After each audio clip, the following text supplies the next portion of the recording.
Hello, everyone, and thank you for coming out to listen to my capstone project, Reimagining Affordable Lodging at National Parks. To start, I'm going to tell you a little bit about me. I'm then going to discuss the problem, some of these project goals, my research and discovery, the location I selected, my final concept, a new expansion that I'm proposing, and then I will conclude. So, a little bit about me. I love the outdoors. I love camping, fly fishing, backpacking, climbing, snowboarding, landscape photography, and the list goes on. And as you can see, I love being outside since I was a little kid. But then one day, in my freshman year of college, something happened. I got a car. And with that car, I realized that I could go virtually anywhere. And what quickly started out as weekend trips to local places in Ohio, such as John Bryan State Park, Glen Helen, Hocking Hills, and the Red River Gorge in Kentucky, quickly grew into something bigger. This is a list of the U.S. national parks, and as you can see, there's quite a few of them. And here's a map to help you visualize where they are in the U.S. So, in the last 3.5 years, I have visited 31 out of 63 of the national parks, or just about half. And I've put over 130,000 miles on my car. To help put it in perspective, the average American drives about 45,000 miles in 3.5 years, which means I drive more than 3 times the national driving average for Americans every year. And through those miles, I have had countless adventures. From nearly dying in the wintry mountains of Colorado, this was not the only time I almost died, unfortunately, to proposing among the giant sequoia trees in California. And for reference, this is what my car looked like before I started traveling, and this is what it looks like now. As you can see, I've added a gear rack and fishing gear storage to the top, and I've also covered the trunk in bumper stickers that are from all of the national parks I've visited. But after all those miles and adventures, I realized something. Not everybody gets to experience this. I had the privilege of time, flexibility, and just enough resources to make it work. But for so many people, that barrier is too high. And I couldn't stop thinking about the people who want to explore these places but don't have the means to do it. And that's when I knew my capstone had to focus on the national parks. But not just to celebrate them, I wanted to address the biggest obstacle I kept seeing, and that was lodging. Lodging near national parks is often expensive, unavailable, and completely disconnected from the kind of community and experience that makes travel meaningful. I wanted to design a solution that was different, something affordable, accessible, and inspiring, a place where people could stay comfortably without sacrificing the adventure. And that is how this project began. To start, I want to show you my problem statement. National parks offer incredible natural beauty and outdoor recreation opportunities. However, too many people face barriers when attempting to visit them, especially when it comes to lodging. From there, I came up with a few keywords before I started my research, highlighting the most important ones that I want to drive my design. I want my project to be affordable, community driven, inclusive, welcoming, and sustainable. From there, I started researching. I broke the outdoor hospitality market into four categories: traditional campsites, RV and van life parks, modular cabins, and hotels and Airbnbs. However, I only picked one. Although campsites are mostly affordable, they're seasonal and don't cater to beginner travelers very well. And unfortunately for RV and van life parks, this category was a bit too niche, and a park would also take up a massive amount of space. Modular cabins are simply expensive by design, with rates often comparable to upscale hotels. I also wanted to find a more sustainable option when it came to construction. In hotels and Airbnbs, prices are extremely seasonal and inconsistent, making it difficult to promise affordable access year round. Airbnbs also destroy the local housing market because many people will buy a house simply to put it on Airbnb, and since nobody is living there full time, it shrinks the supply of available homes for people that live and work in the community and contribute to the local economy. However, there's still one more category I didn't previously mention, and that's hostels. Now, some of you may be wondering, what is a hostel? Well, let me explain. Hostels are a budget-friendly lodging option commonly found throughout Europe. They offer bunkhouse accommodations and shared amenities like a dorm, which keeps costs down for everyone. They provide secure facilities and shared common areas where guests can connect with new people and enjoy the surrounding area. Some benefits to hostels is that they promote cultural exchange, they're sustainable by using shared spaces, and they're financially accessible with prices being between $20 to $35 per night.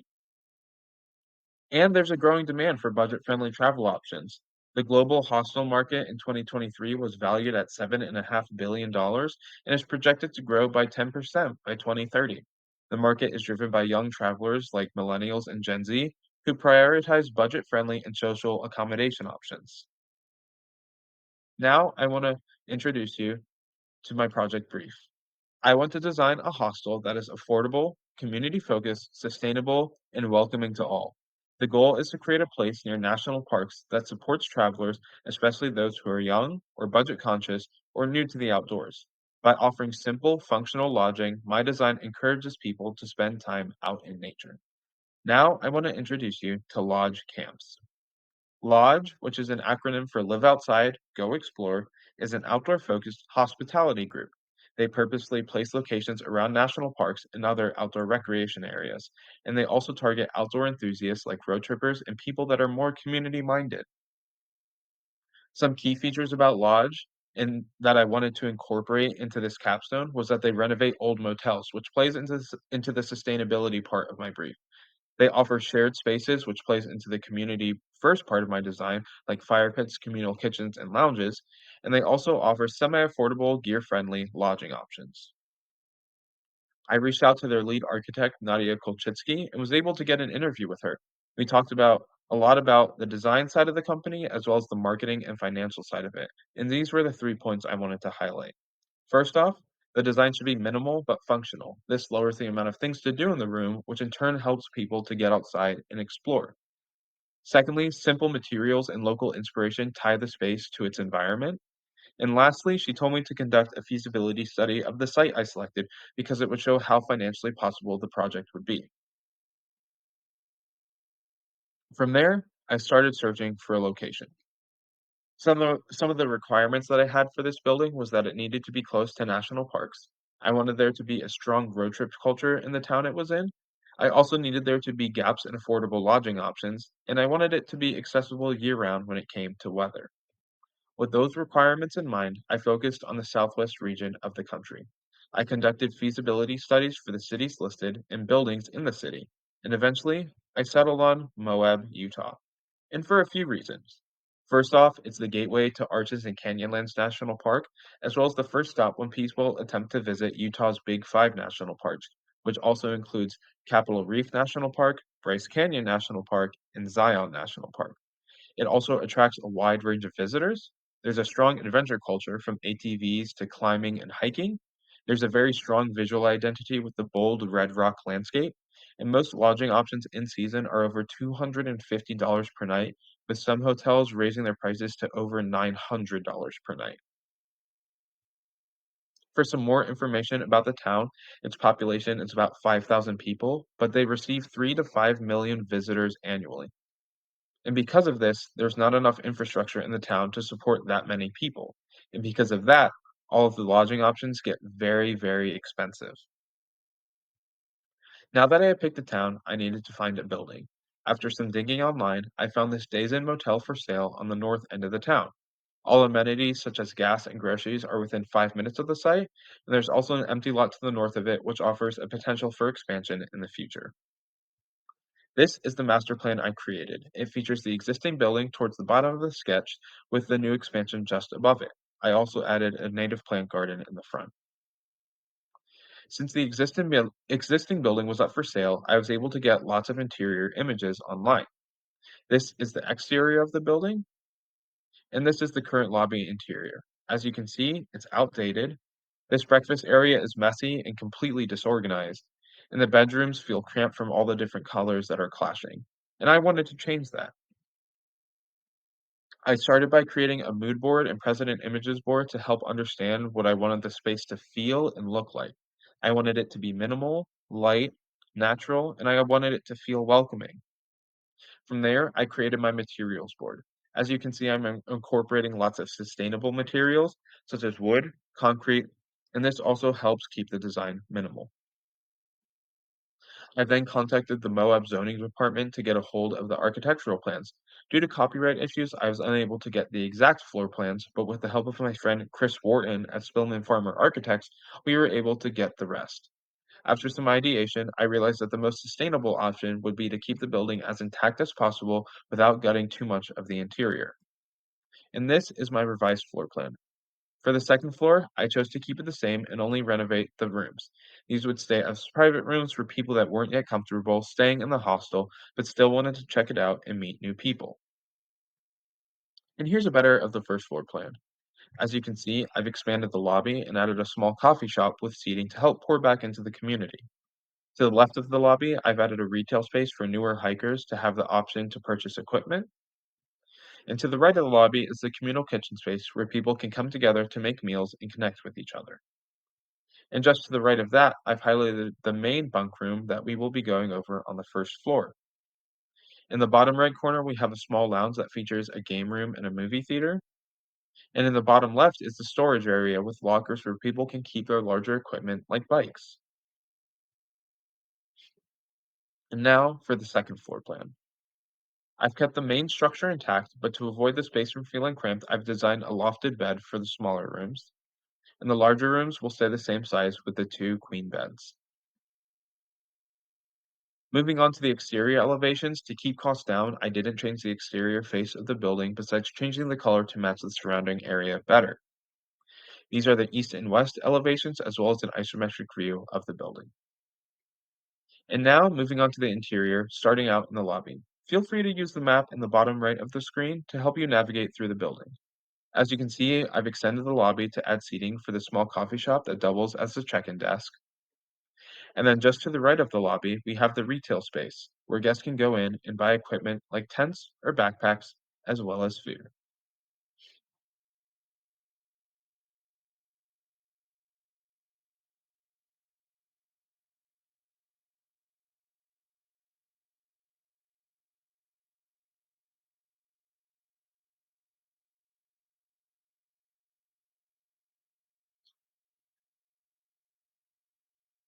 Moving down the hall, we have the communal kitchen. This would be a shared space for guests staying at the hostel to meet new people and to cook meals together.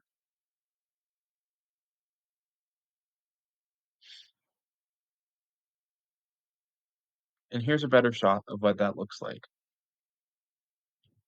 Continuing down the hall, we have the first bunk room.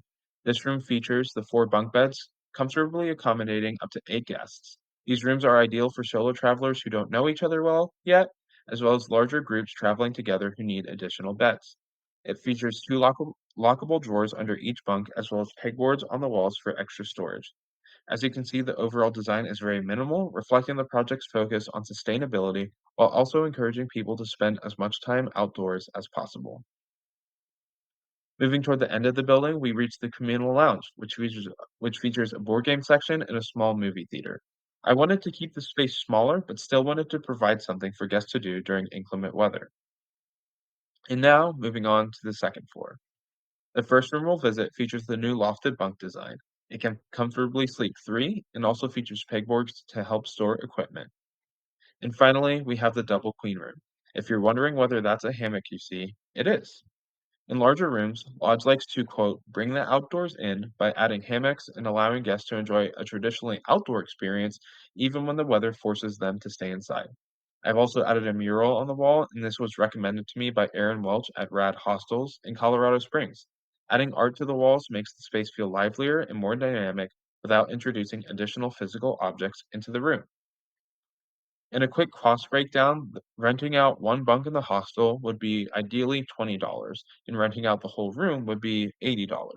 The private rooms upstairs would also be $80, and with these prices, I was able to get a rough estimate on the return of investment, which would be in about 5 years, which is average for most hotels. And now for the new expansion. Because Lodge has never fully developed the exterior of the building, I wanted to imagine what that would look like if they had the opportunity. So I designed a concept that felt true to their brand. It's minimal, geometric, and sustainable.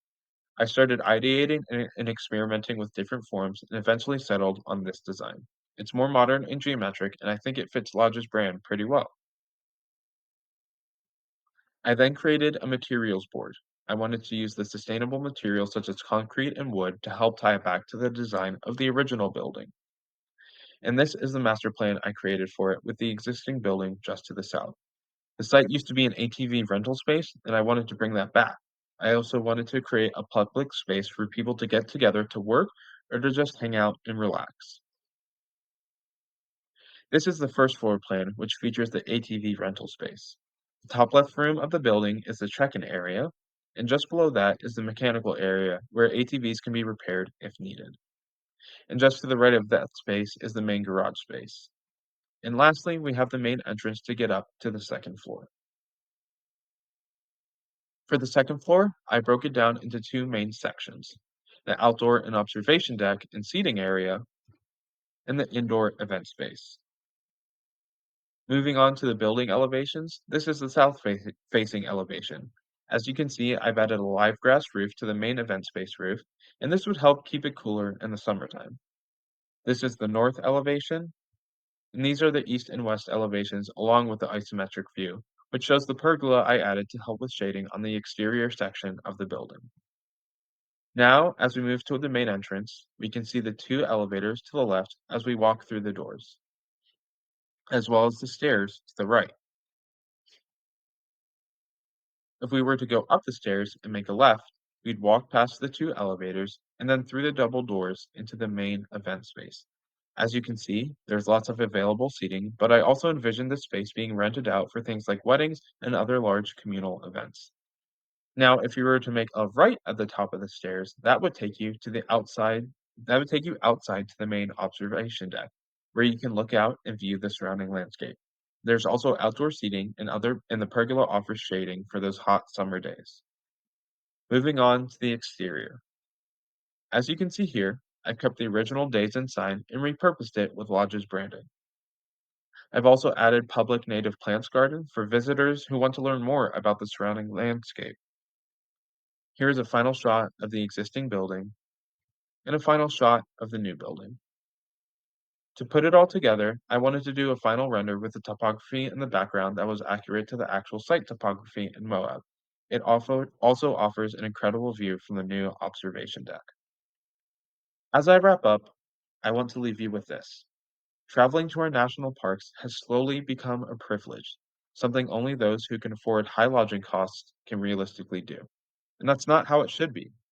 My goal with this project was to design a solution that makes park travel more affordable, community driven, welcoming, and more sustainable. By rethinking how we use existing buildings and focusing on community driven design, we can create spaces that feel accessible and inspiring for all kinds of travelers. Because at the end of the day, nature doesn't belong to a select few, it should be for everyone.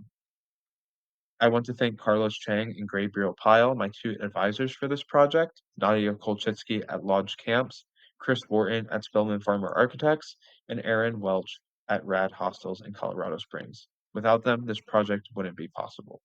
Thank you.